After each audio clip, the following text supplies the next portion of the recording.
बहुत समय पहले की बात है। भगवान श्री राम के परम भक्त हनुमान जी अपने बल, बुद्धि और भक्ति के लिए तीनों लोकों में प्रसिद्ध थे। दूसरी ओर शनिदेव न्याय के देवता माने जाते हैं। वे मनुष्य को उसके कर्मों के अनुसार फल देते हैं। जिस पर शनि की दृष्टि पड़ती है, उसे अपने कर्मों का परिणाम अवश्य भोगना पड़ता है। एक दिन शनिदेव के मन में विचार आया कि संसार में ऐसा कोई नहीं जो उनकी दृष्टि के प्रभाव से बच सके। देवता, दानव और मनुष्य सभी को उनके प्रभाव का सामना करना पड़ता है। तब उन्होंने सोचा कि क्यों न हनुमान जी की परीक्षा ली जाए। उस समय हनुमान जी एक पर्वत पर बैठकर भगवान श्री राम का ध्यान कर रहे थे। उनका मन पूरी तरह राम नाम में लीन था। तभी शनिदेव वहां पहुंचे और बोले, हनुमान, मैं शनिदेव हूं। आज मैं तुम्हारी राशि पर प्रवेश करने आया हूं। मेरी दृष्टि से कोई नहीं बच सकता। हनुमान जी ने विनम्रता से कहा, हे शनिदेव, इस समय मैं अपने प्रभु श्री राम के ध्यान में लीन हूं। कृपया मुझे परेशान न करें और किसी अन्य समय आ जाइए। लेकिन शनिदेव अपने निर्णय पर अड़े रहे। उन्होंने कहा, मैं अपने नियम नहीं बदल सकता।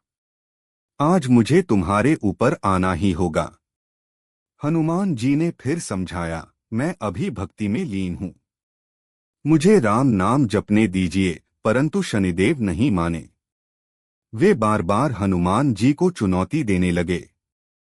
जब शनिदेव ने बहुत अधिक हठ किया, तब हनुमान जी उठ खड़े हुए।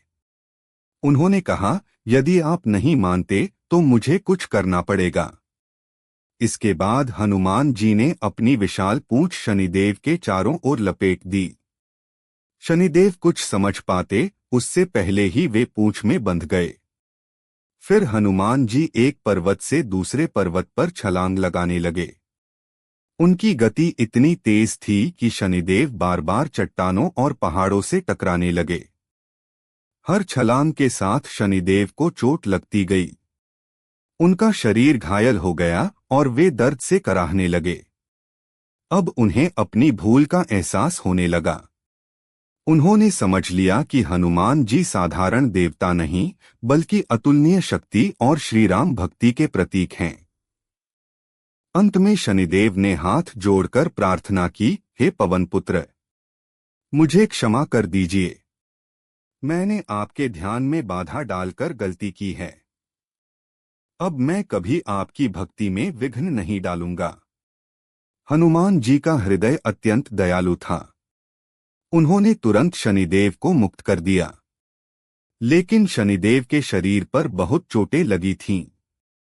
तब हनुमान जी ने उन्हें तेल दिया और कहा कि इसे अपने शरीर पर लगा लें। तेल लगाने से शनिदेव को बहुत राहत मिली।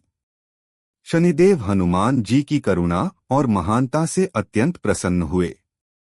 उन्होंने कहा, हे बजरंगबली, आज से मैं वचन देता हूं कि जो भी सच्चे मन से आपकी पूजा करेगा, हनुमान चालीसा का पाठ करेगा और आपका स्मरण करेगा, उसे मेरी कठोर पीड़ा से राहत मिलेगी।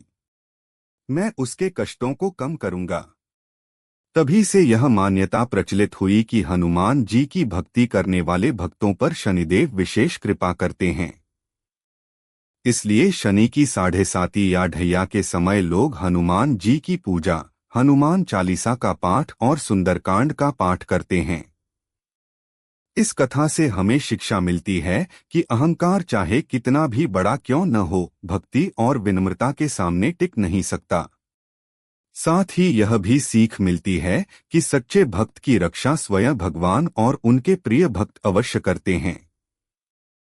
हनुमान जी शक्ति, साहस, सेवा और भक्ति के प्रतीक हैं, जबकि शनिदेव न्याय के देवता हैं। दोनों की कृपा से मनुष्य जीवन की कठिनाइयों को पार कर सकता है। जय श्री राम, जय हनुमान, जय शनिदेव।